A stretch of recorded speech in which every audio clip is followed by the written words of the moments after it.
Pahalgam ఉగ్రదాడిపై NIA దర్యాప్తు వేగవంతం చేసింది. కశ్మీర్ పహల్గామ్లో కొన్ని హోటల్స్లో సోదాలు జరుగుతున్నాయి.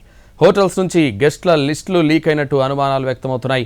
వాటి ఆధారంగా ప్రభుత్వ అధికారులపై టెర్రరిస్టులు దాడి చేసినట్లు అనుమానాలున్నాయి. త్వరలో కొన్ని హోటల్స్ యజమానులకు ప్రశ్నించే అవకాశం ఉంది.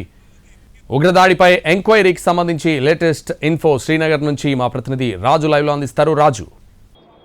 సంతోష్, నిన్న మధ్యాహ్నము పహల్గామ్లో జరిగినటువంటి ఉగ్రదాడికి సంబంధించినటువంటి అంశంలో అన్ని కోణాల్లో దర్యాప్తు సంస్థలు విచారణకు ముందుకెళ్తున్నటువంటి పరిస్థితి కనిపిస్తుంది. సో ఇప్పటికే అంటే ఏదైతే నిన్న దాడి చేసినటువంటి వాళ్ళలో నేవీ, ఎయిర్ ఫోర్స్, దాంతోపాటు ఐబీ అధికారులు కూడా ఉన్నారు. సో ఎవరైతే అధికారులు ఉన్నటువంటి ఈ ప్రాంతాన్ని టార్గెట్ చేసుకున్నారా, కావాలనే ఇక్కడ ఉన్నటువంటి హోటల్స్ అంటే పహల్గామ్లో ఉన్నటువంటి హోటళ్ల నుంచి వీళ్ళంతా కూడా ఏ విధంగానైతే ఒకటి పైకి అంటే కొండపైకి వెళ్ళినటువంటి పరిస్థితి కనిపించింది. సో ఆ హోటల్స్ నుంచి ఏదైనా సమాచారం లీక్ అయిందా అనే యాంగిల్లో కూడా ఇప్పటికే దర్యాప్తు సంస్థలు ముమ్మరంగా తనిఖీలు చేసినటువంటి పరిస్థితి కనిపిస్తుంది. హోటల్స్, దాంతోపాటు హోటల్ చుట్టుపక్కల ఉండేటటువంటి షాపు యజమానులను కూడా ప్రశ్నించే అవకాశం కనిపిస్తుంది. మరోపక్క ఎవరైతే ఉగ్రవాదులు అంటే ఆ 7 ఉగ్రవాదులకు సంబంధించి వాళ్ళకి ఇక్కడకి షెల్టర్ ఇచ్చినటువంటి వాళ్ళు ఎవరు, వాళ్ళు అసలు ఆ అడవిలోకి ఎలా వెళ్ళారు ఏంటి అనే దాని మీద కూడా పూర్తి స్థాయిలో ఫోకస్ పెట్టినటువంటి పరిస్థితి కనిపిస్తుంది. మరోపక్క మనం చూస్తున్నాం అంటే ఒకవైపు పహల్గామ్లో ఉన్నటువంటి హోటల్ యజమానులకు నోటీసులు ఇవ్వడమే కాకుండా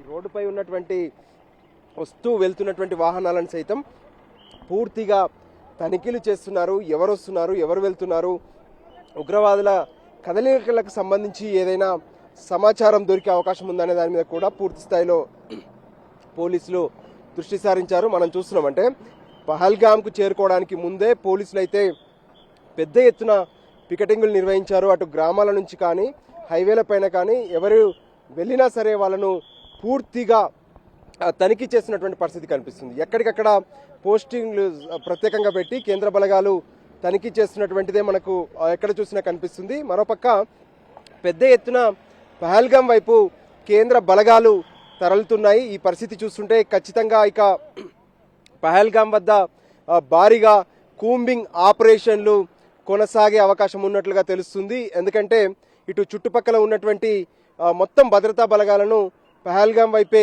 మరలుస్తున్నారు. దానికి అనుగుణంగానే సిఆర్పిఎఫ్ జవాన్లతో పాటు మనం ఒక కాన్వాయ్ వెళ్తుంది చూస్తున్నాము. ఏదైతే పహల్గామ్ వద్ద స్పాట్ను పరిశీలించిన తర్వాత భద్రతా అధికారులకు సంబంధించినటువంటి కీలక కాన్వాయ్ వెళ్తుంది. అంటే ఒక్కొక్కరుగా అధికారులు తిరిగి శ్రీనగర్కు వెళ్ళిపోతున్నారు. సో అటు అమిత్ షా కూడా పహల్గామ్ స్పాట్ ఏదైతే ఉందో పైన జరిగినటువంటి ఆ ఉగ్రదాడి జరిగినటువంటి స్పాట్కు నేరుగా అమిత్ షా వెళ్ళడమే కాకుండా అమిత్ షా అక్కడ ఉన్నటువంటి పరిస్థితిని పూర్తిగా కూడా పర్యవేక్షించారు. అదే సమాచారాన్ని ప్రధానమంత్రికి కూడా తెలియజేసినట్టుగా తెలుస్తుంది. ఇప్పటికే జమ్మూ కాశ్మీర్లో ఉన్నటువంటి అధికారుల అందరితో కూడా ఎప్పటికప్పుడు హై లెవెల్ సమీక్షలు అమిత్ షా రాత్రి నుంచి నిర్వహిస్తూనే ఉన్నారు. సో ఓవరాల్గా ఇప్పుడు భారత్ అంటే ప్రత్యేకంగా ఈ కాశ్మీర్లో జరిగినటువంటి ఉగ్రదాడిని దేశం మొత్తం కూడా ఖండిస్తుంది, వ్యతిరేకిస్తుంది. సో ఖచ్చితంగా దీనికి ఏదైతే కౌంటర్ అటాక్ అనేది ఉండాలని చెప్పి ప్రతి ఒక్కరూ ఆశిస్తున్నారు. సో అదే స్థాయిలో కేంద్రం సైతం కొన్ని కీలక నిర్ణయాలు తీసుకునే అవకాశం కనిపిస్తుంది.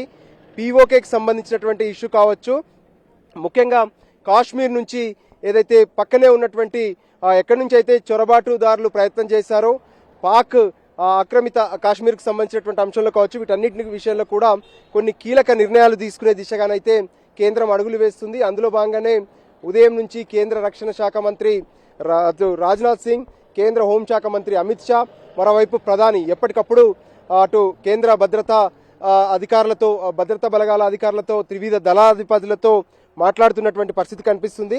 సో దానికి అనుగుణంగానే ఎటువంటి పరిస్థితినైనా ఎదుర్కోవాలి, కానీ మళ్ళీ ఇటువంటి ఘటనలు రిపీట్ కాకుండా ఉండేందుకు మాత్రం పూర్తి స్థాయిలో ఒక కీలక నిర్ణయం తీసుకునే వైపు మాత్రం అడుగులు వేస్తున్నారు. సంతోష్.